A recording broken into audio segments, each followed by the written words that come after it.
gonna do This is this whole Mike, and interview, today I've so got Anya I'm Hinkle gonna with me I'm today. gonna How are you doing put. today? Oh, doing so great. Great to talk with you. Yeah, and actually, I want to make note too that you and I have actually talked before this. We had some problems getting the audio to work the last time we were going to do an interview, but we found a couple things we connected on, and we'll talk about that a little bit later. Yeah. Yeah, and I know, so originally the plan was we were going to talk about why women need wine at Christmas, but we're a little bit past Christmas, so instead we're going to talk about your album that you've got out, which is Eden in Her Borderlands, and that came out in July, correct? Yes. Okay, and I noticed too you've got it looks like you've got quite a few videos that you've released on that.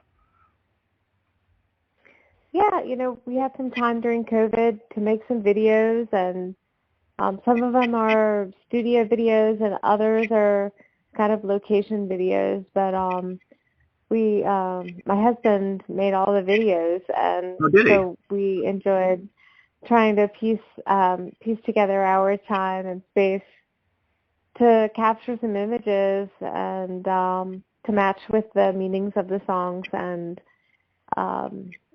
it was a nice kind of counterpart to just the music. Right. We ended up making 6 videos for this record. Well, you guys kept yourself busy. Now, in listening to your music, so my school of thought on country, I kind of have two specific sides that country music falls into. There is the modern country, which is the more rock oriented, and then there's what I consider to be more traditional country. And to me, your music seems to be more traditional, which I like. That's what I grew up with. Now, is that your take on it too, or are you just kind of doing your own thing? Well, I grew up in southwestern Virginia in the Appalachian Mountains, and really grew up more with old-time and bluegrass music. And Okay. so, I really come from that genre of mountain music. And when I started in music, all I wanted to do was play the old-time way. I was playing fiddle and singing, gospel music and old-time music and traditional bluegrass music.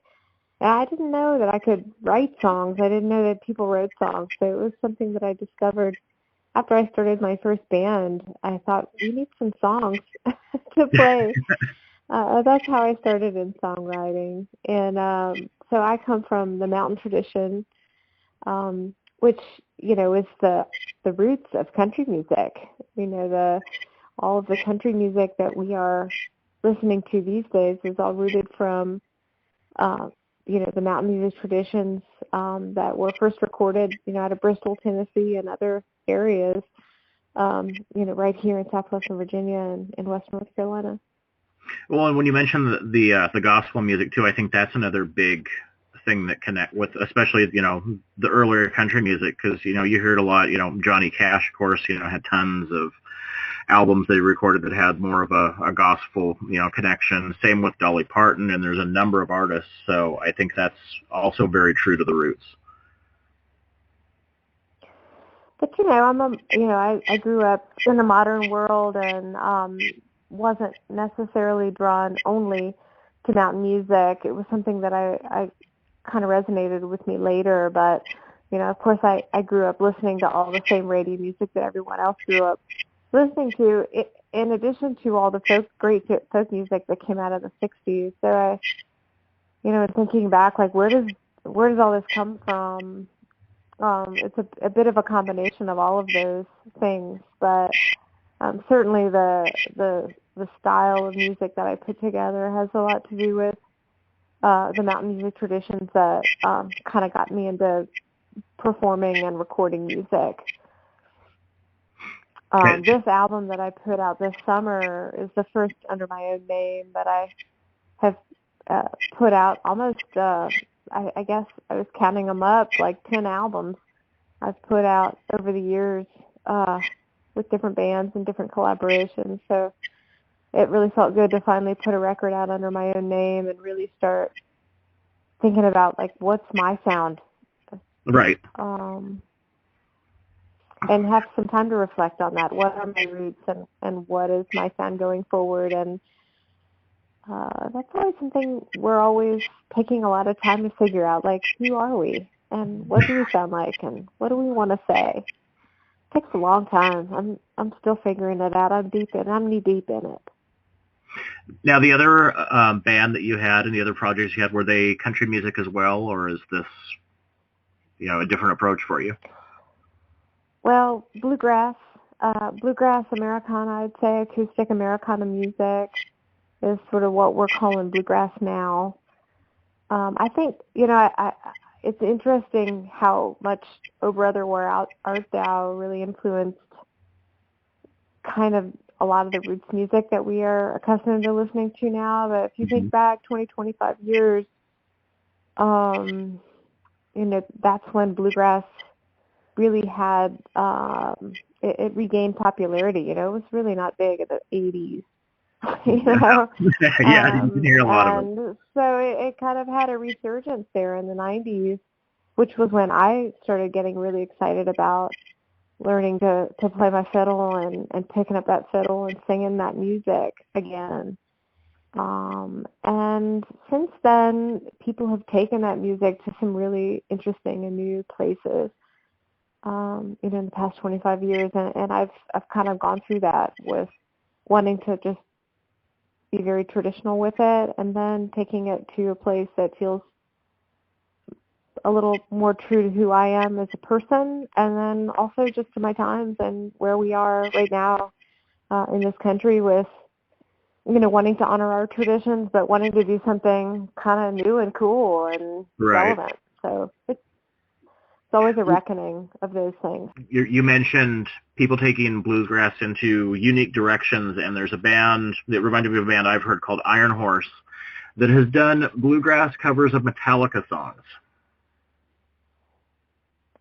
Sure, why not? I mean, the instruments are, they're American instruments, and the way that they're played in a bluegrass style certainly is a genre that kind of came from right here, right here where I am sitting right now, southwestern Virginia. I'm here in my hometown today.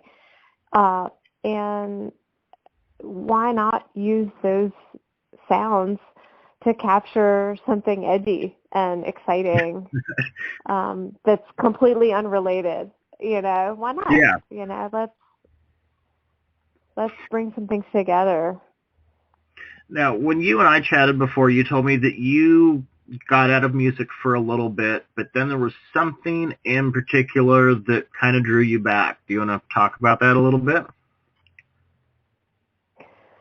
I had a band, my first band. We started the band and we put out a few records, and we were doing good, and then I got pregnant and wanted to start a family, and it just was not going to happen with the plans that we had. And so I really was in a tailspin with what I wanted to do with my music. And I kind of just felt like, well, I don't know if I can be a mom and play music. Like, I didn't know if that was possible. I didn't see other people really doing that. And but my family, my husband's family is all from Japan, and I've always loved culture and language, and I decided I wanted to learn Japanese and go to Japan with my daughter and make sure that she grew up and felt connected to her, to her heritage, and knew her family and could communicate with them. So that became a big focus for me. And on our first trip to Japan, my mother-in-law had organized a gig for me with the bluegrass band of Hokkaido, which is called Stove. It's so cold in Hokkaido that their bluegrass band is called Stove because, keep you warm. And so I reluctantly, I brought my fiddle along, and before you knew it, I had just met everybody in the bluegrass scene in Japan and had a wonderful time that ended up with me with my daughter strapped on my back singing a cappella in front of the oldest bluegrass festival in the world, except for one, the Takarazuka Bluegrass Festival. And I just fell in love with those people, and they fell in love with me. And it was a love affair that really spurred along my music, and that has continued through today and has created some wonderful collaborations and experiences that I'm really grateful for. And so I go to Japan every year. I tour there with a singer-songwriter called Sumar, and we've been able to do a lot of writing and performing. So I really credit my experiences there in Japan with really keeping me going, musically. I think sometimes it's important to get away from your world so you can get some perspective on what it is you're doing in your life. So the Japan bluegrass scene, and I know people would think, well, why would Japan have music like that? And the reality is, and so I've been to Japan many times because, as you know, my wife is from Japan, and Japan seems to have pretty much any music we have here, they have over there. I'm curious, though, is there anything unique or different they're doing with theirs as opposed to what we do here? I don't know that I can answer that question because I'm not really, I haven't been there for a number of years, and I don't know everyone there, but right. My impression is that, they have played a role in fostering an appreciation for bluegrass music. And I think, again, bluegrass has ebbed and flowed in its popularity in the U.S., but I think there's an international appreciation for the importance of that genre really helps make a reflection for us. We can see when we look overseas, these people identify with something about that music really speaks to them. And when I talk to Japanese people and listen to them play these Blue Ridge Mountain homes, they've never been in the Blue Ridge Mountains. They don't even know what that means. But there's something about that sound, and there's something that speaks to them. There's something that speaks to them about that Highlands sound that is transformative. And it's not just Japan, there's people in Europe, people all over the world, really resonate with that honesty and that passion. And something about the, folk music, it's folk music, it's for people. Right. And they get it, even if they can't speak the language. Now, for some of the players have studied it quite deeply and have become better at their craft than most American players. There's a number of folks like that. Takumi Kodama is one that, Takumi Koyama is one that speaks to me in that particular way. He put out a fantastic banjo album, and he is just on fire.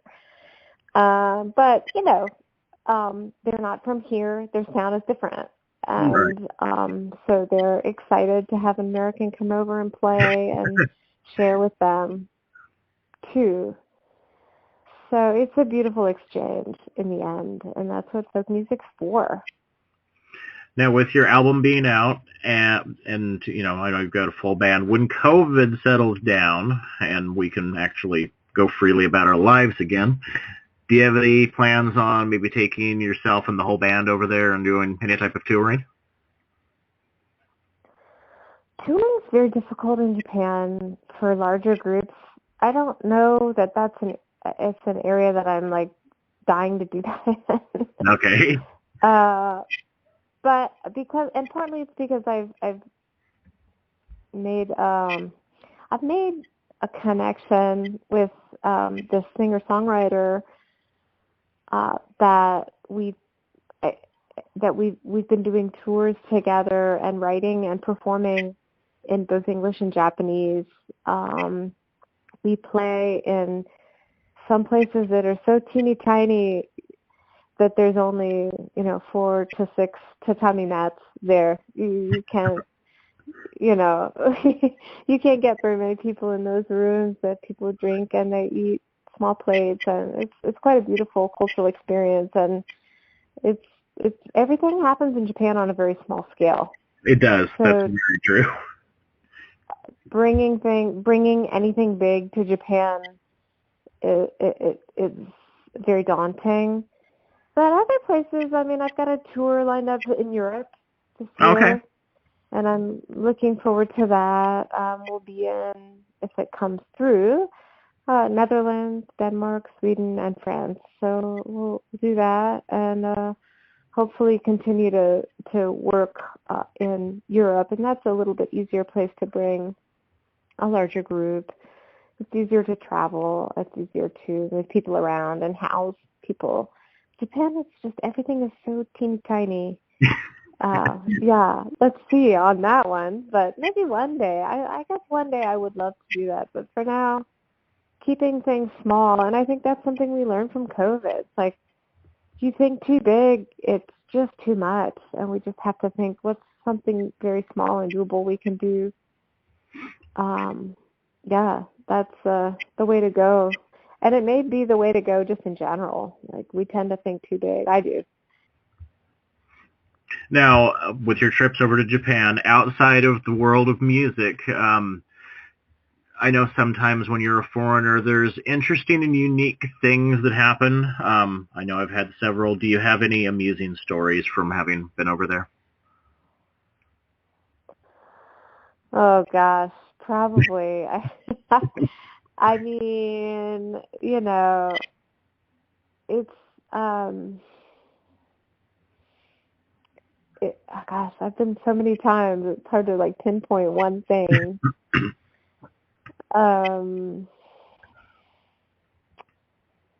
Okay, here's one thing. Okay. I left something in a taxi. I left an instrument in a taxi in Kyoto, which is, the second biggest city, one of the biggest cities in Japan. Right. Kyoto's a big city.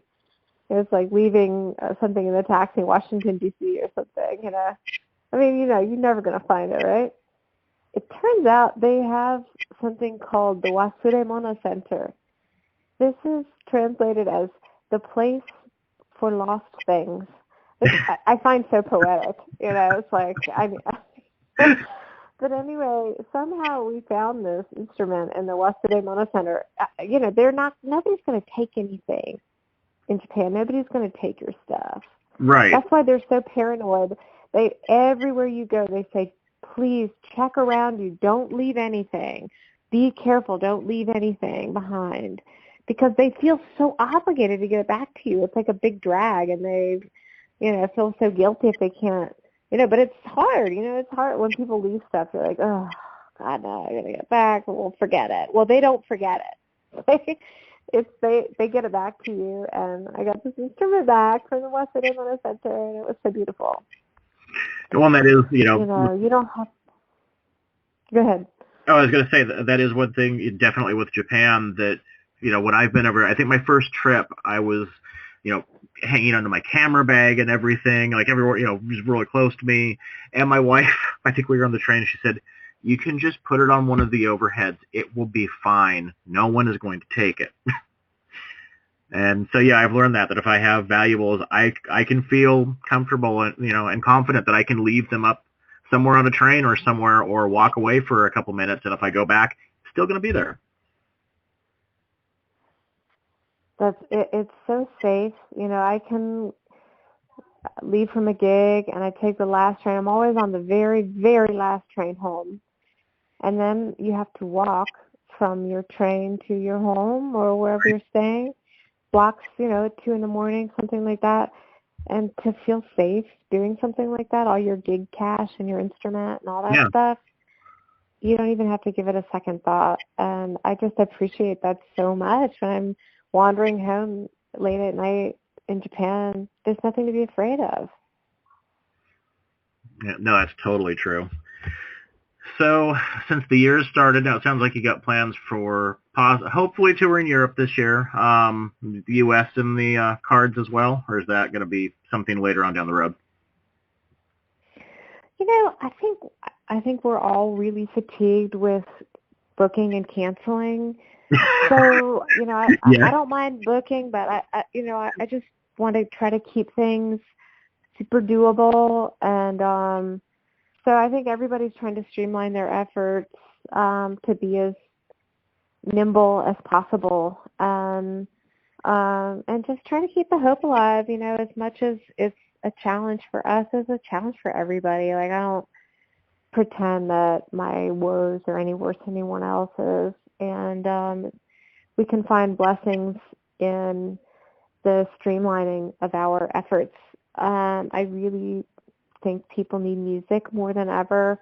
They need us to help create a dialogue, and people need us to create a dialogue around what's being experienced in this world right now. And I think it's incredibly reassuring for people to know that it's not just them. So I feel really drawn to composing music that speaks to our times. And, as long as I can figure out financially how to get it recorded and to share it with the world, I think that's just my calling. That's what I have to do. And it doesn't make sense. I'm not going to make $1 million doing it. I'm not going to become famous doing it. It's just my job. It's just my job. And right. I am able to connect with people, and that's enough. That's enough. Okay. Well, whenever, if you can get back out here, or if I can get over there, one thing, I really want your steel pedal guitar player to show me how to play one. Are you talking dobro, or are you talking pedal steel? Pedal steel. That's what it was. I have an amazing pedal steel guitar player that I met He's really good. a couple of years ago. He is from Mount Airy, North Carolina, and grew up playing sacred steel style in the church, an African American church. And when I met him, we were from different worlds, but something about the way that he expresses himself with that instrument and the way I feel about my music and my lyrics and what I want to express, somehow we've found some really incredible common ground. And I've just enjoyed making music with him in the past several years, and so looking forward to getting him into some more projects and just wailing out on that beautiful gospel sacred steel playing on that instrument for sure. Definitely looking forward to hearing that. So I think that is all the questions that I have for you today. I'm sure we're going to talk again at some point. Well, thank you for this, and they were really fun questions to answer, and it's been so great meeting you and your wife, and look forward to getting out to Portland. I always loved that area, and the scene out there is just like mother's milk for me. I just love that community out there, and it's so far, but we're going to get out there.